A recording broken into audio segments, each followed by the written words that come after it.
ఓం నమ శివాయ. శ్రీ పార్వతీ సమేత శివనాగరాజేశ్వర స్వామివారి ఆలయం ఖమ్మం పట్టణ శ్రీనివాసనగర్ టీచర్స్ కాలనీలో వేయించేసి ఉన్నటువంటి పార్వతీ సమేత శివనాగరాజేశ్వర స్వామి ఆలయంలో ఈ రోజున మాస శివరాత్రి సందర్భంగా ఈ రోజున ఉదయం స్వామివారికి ప్రత్యేక అభిషేకములు, అలాగనే ఇప్పుడు 11 గంటలకి స్వామివారికి విశేషంగా భస్మాభిషేకం జరుగుతుంది. అలాగనే ఈ రోజున ఒక 3000 మందికి అన్నదాన కార్యక్రమం జరుగుతుంది. ఈ యొక్క కార్యక్రమానికి భక్తులందరూ కూడా విశేషంగా వచ్చి స్వామివారిని దర్శించుకొని తీర్థప్రసాదాలు స్వీకరించి అందరూ కూడా వెళ్తున్నారు చక్కగా. కనుక భక్తులందరూ కూడా ఈ యొక్క పార్వతీ సమేత శివనాగరాజేశ్వర స్వామి యొక్క దివ్య ఆశీస్సులు కలగాలని కోరుకుంటున్నాం. ఈ ఆలయాన్ని ముమ్మనేని సాంబశివ సభాపతి గురుదేవుడు గారు కట్టించారు. కనుక వారికి వారి కుటుంబానికి పార్వతీ పరమేశ్వరులు ఆయురారోగ్యం కాపాడాల్సిందిగా కోరుచున్నాం.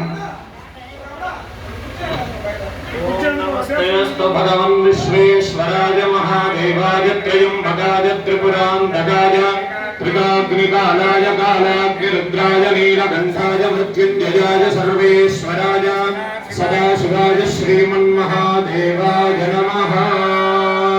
నమః పార్వతీపతయే. హర హర మహాదేవ.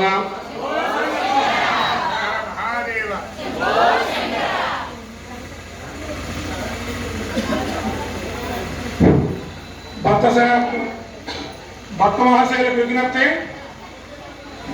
శ్రీనివాసనగర్ టీచర్స్ కాలనీ ఖమ్మంలో వేయించేసి ఉన్నటువంటి శ్రీ పార్వతీ సమేత శివనాగరాజేశ్వర శ్రీ శిఖరేశ్వర మహామృత్యుంజయ పంచాయతీ స్వామివారి యొక్క ఆలయంలో ఈ రోజు స్వామివారికి పెద్దయ్య గారు శ్రీ శ్రీనివాస శాస్త్రి గారు, అలాగే సుబ్బు శర్మ గారు వచ్చే విశేషంగా రుద్రాభిషేకం జరిగింది. అట్లాగే శ్రీ సూక్తం, పురుష సూక్తం, మన్య సూక్తం, దుర్గా సూక్తం, నారాయణ సూక్తం ఇటువంటి పంచ సూక్తాలతోటి అయ్యగారులు అభిషేకం చేసి తర్వాత స్వామివారికి విశేషించి ప్రత్యేకమైన అలంకారం చేశారు. ఇప్పుడు 11:30కి స్వామివారికి 30 కేజీలటువంటి భస్మంతో శివుడికి బాగా అత్యంత ఇష్టమైనటువంటి భస్మం, ఆ భస్మాభిషేకం ఒక శివుడికే చేస్తారు. అటువంటి భస్మాభిషేకాన్ని ఇప్పుడు అయ్యగారు ఒక 10 నిమిషాల్లో ప్రారంభిస్తారు. భక్తులందరూ శ్రద్ధగా అభిమానంతో మీ అందరినీ అడుగుతున్నాను, చక్కగా నిశ్శబ్దంగా ఉండి అందరూ ఆ యొక్క కార్యక్రమాన్ని చూసి అయ్యగారు చదివే మంత్రాలు ఈ చెవులో నుంచి వినండి, ఈ చెవులో నుంచి పాపాలు నశించబడతాయి. మనకు తెలియకుండా అనేకమైనటువంటి పాపాలు చేస్తాం, అవన్నీ ఈ రోజున కఠించబడతాయి. కనుక అందరూ మీ యొక్క నా యొక్క విన్నపాన్ని మన్నించి విన్నందుకు అందరికీ ధన్యవాదాలు. అట్లాగే మీ అందరికీ ఒక్కొక్క రుద్రాక్ష ఇస్తాను. ఆ రుద్రాక్ష కాశీ నుంచి పెద్దయ్య గారు తెప్పించారు. ఆ రుద్రాక్షను మీ పూజలో మందిరంలో పెట్టుకుని నిత్యం 41 రోజుల తర్వాత ఫలితం ఉంటుంది.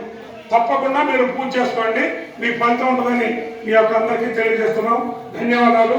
జై గురుదేవ.